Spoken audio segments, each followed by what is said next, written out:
Hey there! Today, I'm reviewing a game of Hwei against multiple assassins that got fed early game.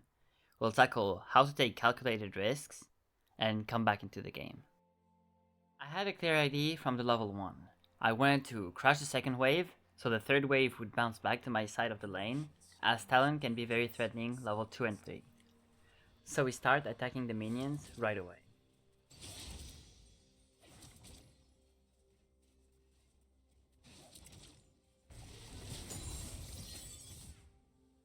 I can also attack him, as it will make it so his minions drop the aggro on my minions and attack me instead. That will make it so I have an easier time pushing the wave.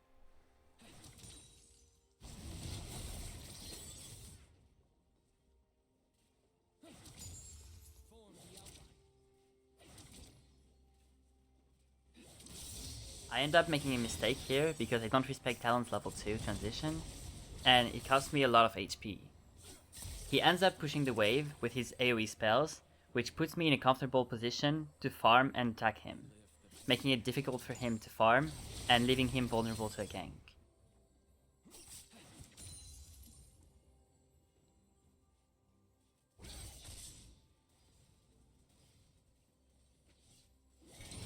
As Hwei, your early game isn't as strong as some other mage bullies like Orianna, because of your long cooldowns.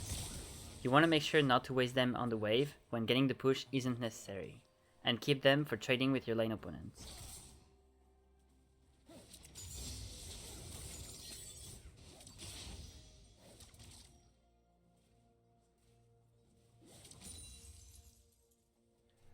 You can see the power of wave management here, as the Talon has a hard time farming, and it's really easy for me to poke him.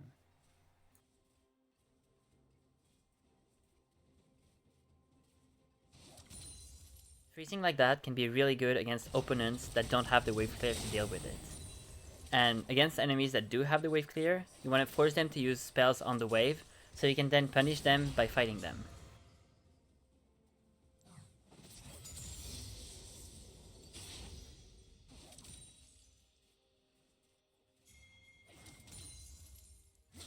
As he's pushed up in the lane, Shaco sees an easy gank opportunity.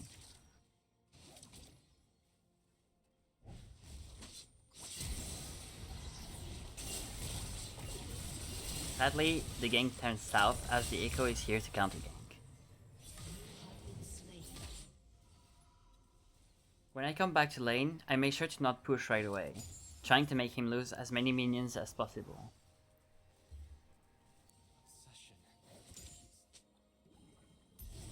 Fast forward a bit, and I keep pushing waves to allow my Shaco to go for Krugs, and get free poke on the Talon under his turret. Sadly, I don't look at my map enough, and I fail to pay attention to the Echo under me. I only realize way too late, and ends up dying. Instead of running towards my tower, I maybe should have just ran at either of them, trying to isolate the 1v1, and giving me better odds of escaping.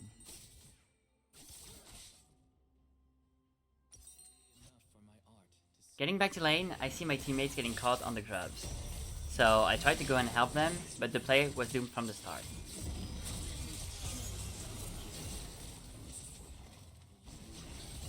I try to run away, but Talon chases me.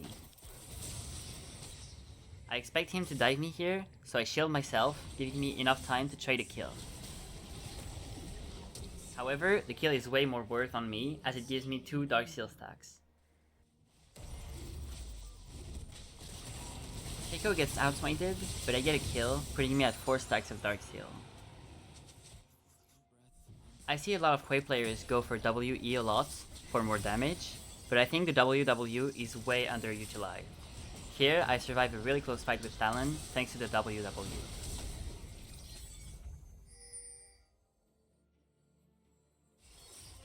When I base, you can see that I hesitate between buying the Lost Chapter or the Medjais. But I think to myself, if I don't carry this game, who will? That motivates me to buy the Medjais instead of the Dark Seal, and I take a tier as well to prevent mana problems. I also won the Seraph against their 4 Assassins.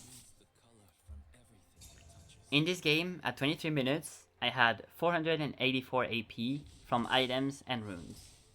When you compare that to a normal Hwei build, which would be like Ludens, Shadowflame and Rabadons, that gives 501 AP. the difference is only of 17 AP, which is worth 340 gold. So my build would be better so long as the difference is greater than 340 gold. After doing the math, the difference between the two builds is 1,700 gold. So my build is way worth so long as you have 16 stacks of Magi's. But you're not always gonna have that many. So I tried to see how many stacks of Magi's you need to make the build worth more gold than the other one. And so long as you have at least 8 stacks, the build is more worth in terms of pure AP without taking into account the build passives and the substats. Okay, enough nerding around. When you have a Magi's, you want to go for safe plays that have a high conversion rate, such as ganking bot here that gives me 1 assistance. We know Talon is low HP from the skirmish bot lane, and the enemies are trying to force the Drake. I take sort of a risky path, as Echo here could have engaged on me, but I had Janna over the wall and my flash was up. This pathing gives me free access to their bot lane, and I combo them for an easy kill, sniping Samira shortly after. Our Magi's is up to 14 after display, which makes it way cost efficient.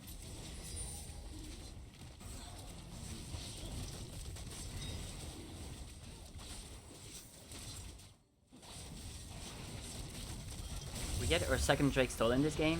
The jungle diff was pretty huge, but we still managed to win. So don't give up just because your jungler is worse.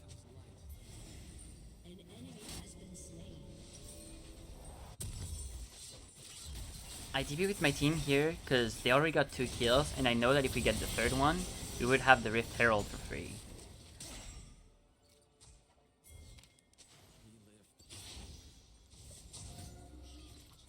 Sadly, they refuse to take the objective, so I respect the call and go farm top. Shortly after, Shaco jumps in the pit as the enemies get the Herald. I try to go and help him, but get caught by Kali in the process. It's a close fight, but I manage to escape with my life. When teammates make mistakes, there's 2 possible scenarios for you.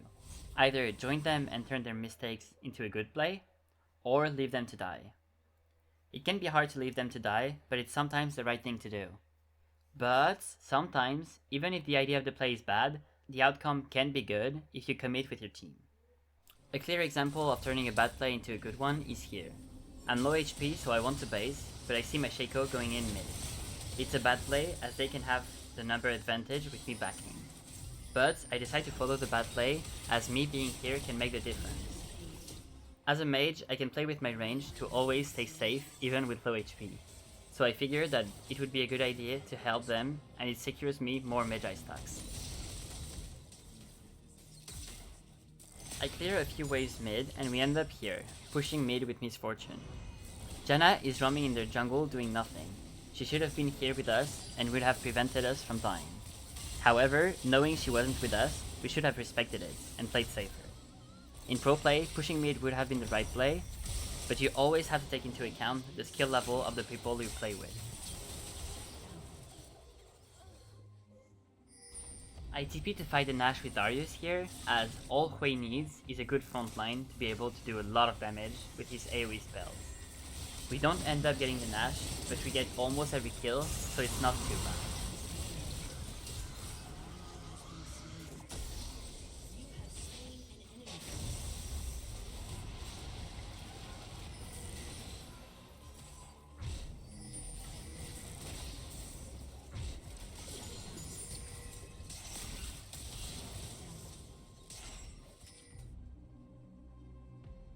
Remember that against Assassins, your best tool is to play grouped, so I always stay near Misfortune and Janna, even at the cost of a bit of XP.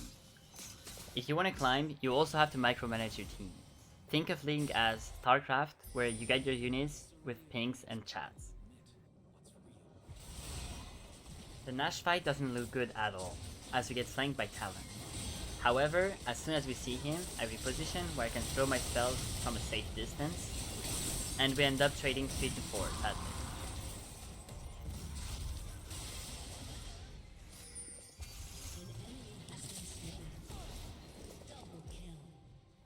I stay a bit more after the fight to take these Krugs. That will allow me to buy a full item, plus give me my level 16, which is really important.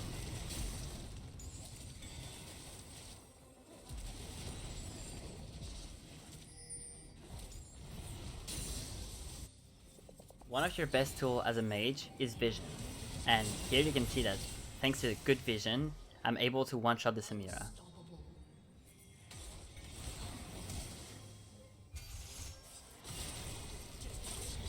I then get caught by following Darius into the enemy jungle without checking the bushes. That's my bad, but at least Darius gets a double kill.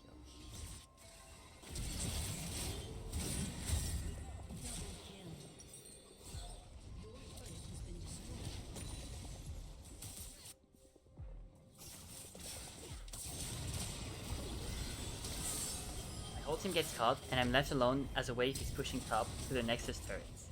I need to depush it as this is their only chance to end the game. And while doing so, I get a lucky kill and get saved by Talon. During teamfights, always stay with your team. Play around your main carries and peel with your abilities, such as fearing the Talon here.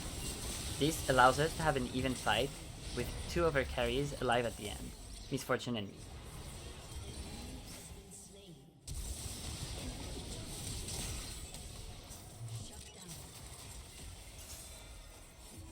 We get the Elder Drake and a kill on Samira, and here I don't really know what the right call is.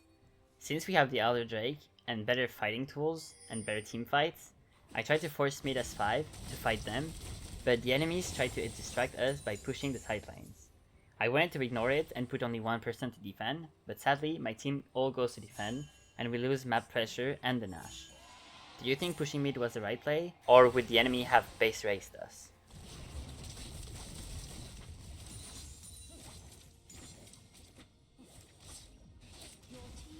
This situation is quite tricky, as we're only 2 and they're coming at us from different angles. Sadly, I use an E ability on Talon's Edge of Night Shield, and he kills Shaco. But thanks to my Zhonya's, I survive and trade the kill.